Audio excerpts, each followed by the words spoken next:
Hi friends, கம்போசிட்டே family அதாவது Asteraceae அப்படின்னு சொல்லுவோம். இது வந்து என்சிஆர்டியில் இல்லை, பட் நீட்டுக்கு உண்டு சிலபஸில் கொடுத்துருக்குறாங்க. இதில் இருக்கக்கூடிய லீவ்ஸ் வந்து பார்த்தீங்கன்னா செசைலாக இருக்கும். செசைல் அப்படின்னா என்ன அப்படின்னா காம்பற்ற இலை. பீட்டியோல் இருக்காது லீஃபுக்கு. லீஃப் டைரெக்டாக காம்பு இல்லாமல் ஸ்டெம்மில் ஒட்டிக்கிட்டு இருக்கும். இது ரொம்ப இம்பார்ட்டண்ட்டான ஆஸ்பெக்ட் எக்ஸாம் பாயிண்ட் ஆஃப் வியூவில். அடுத்து இன்ஃப்ளோரசன்ஸ் டைப்புன்னே கொடுத்துருக்குறாங்க சிலபஸ்லேயே. இந்த கம்போசிட்டியில் ஹெட் அல்லது கேபிட்டுலம் டைப் ஆஃப் இன்ஃப்ளோரசன்ஸ் இருக்கும். பார்க்கறதுக்கு இந்த மாதிரி இருக்கும் அந்த இன்ஃப்ளோரசன்ஸ் பார்க்க. சன்ஃப்ளவர்லாம் பார்த்துருக்கீங்க இல்லையா, அதுதான் ஹெட் இன்ஃப்ளோரசன்ஸ் ஆர் கேபிட்டுலம்னு சொல்லுவோம். சன்ஃப்ளவர் கம்போசிட்டே ஃபேமிலி தான். அடுத்து இதில் ரே florets, disk ஃப்ளாரட்ஸ்னு 2 types of flowers இருக்குது.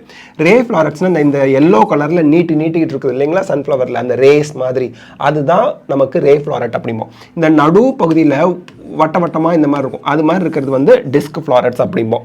சரி, ரே ஃப்ளாரட்ஸ் பற்றி தெளிவாக பார்த்துருவோம். ரே ஃப்ளாரட்ஸ் வந்து உங்களுக்கு யூனிசெக்ஷுவல் ஃப்ளவராக இருக்கும். பிஸ்டிலேட் ஃப்ளவர் அப்படின்னா ஃபீமேல் ஃப்ளவராக இருக்கும்.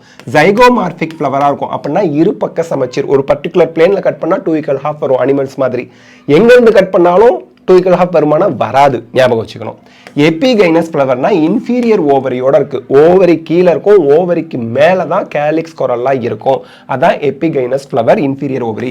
லிகுலேட் ஃப்ளவர் நம்ம பார்த்தோம் இல்லையா, சன்ஃப்ளவரில் இந்த ரேஸ் மாதிரி இருக்கு ரே ஃப்ளாரட்டு. பார்க்கறதுக்கு நாக்கோட நீட்டமாக இருக்கிற மாதிரி இருக்கிறதுனால அது லிகுலேட் ஃப்ளவர் அப்படின்னு பேர் வச்சுட்டாங்க. இப்போ வந்து பார்த்தீங்கன்னா இதோட ஃப்ளோரல் ஃபார்முலாவில் பிராக்ட் இருக்கு. பிராக்ட்னா ஃப்ளவரோட ஆக்சிஸ்லேயே ஒரு ஸ்கேலி லீஃப் குட்டியாக இருக்கிறது தான் பிராக்டும்போம். Zygomorphic flower female flower, pistillate flower. Calyx ஆப்சென்ட்டாக இருக்கும். அப்படி இருந்ததுன்னா பேப்பஸ். பேப்பஸ்னா இந்த மாதிரி தூவிகள் மாதிரி இருக்கும், முடி மாதிரி இருக்கும். அப்படி இருந்தால் பேப்பஸ் அப்படிம்போம். கொரல்லால 5 பெட்டல்ஸ் இருக்கு, அது யுனைட்டடாக இருக்கு. ஆண்ட்ரீஷியம் கிடையாது, ஏன்னா இது பிஸ்டிலேட் ஃப்ளவர். ஃபீமேல் ஃப்ளவர்ல மேல் இருக்காது. கைனீஷியம் வந்து இன்ஃபீரியர் ஓவரினா மேலே கோடு போடுவோம். பைகார்பலரி வெரி இம்பார்ட்டன்ட். ஓகே, அடுத்து டிஸ்க் ஃப்ளாரட்ஸ் அப்படிங்கிறது பைசெக்ஷுவல் ஃப்ளவராக இருக்கும். நம்ம இப்படி சன்ஃப்ளவர் வரைஞ்சி காமிச்சோம் இல்லையா, அந்த நடுவில் இருக்கிற ஃப்ளாரட்ஸை தான் நம்ம டிஸ்க் ஃப்ளாரட்ஸ் அப்படிம்போம். எபி பெட்டலில் ஸ்டேமன்னா ஸ்டேமன் ஒன்றும் பெட்டல்ஸில் போய் ஒட்டிக்கிட்டு இருக்கு அப்படின்னு அர்த்தம். பெட்டல்ஸ் மேலே போய் ஸ்டேமன் ஒட்டிக்கிட்டு இருக்கு. டியூபுலராக இருக்கும், அந்த ஃப்ளவர் பார்க்கறதுக்கு டியூப் மாதிரி இருக்கும். ஆக்டினோமார்பிக்னா எங்கேருந்து கட் பண்ணாலும் உங்களுக்கு சென்ட்ரல் ஆக்சிஸை கிராஸ் பண்ணும்போது 2½ கிடைக்கும்.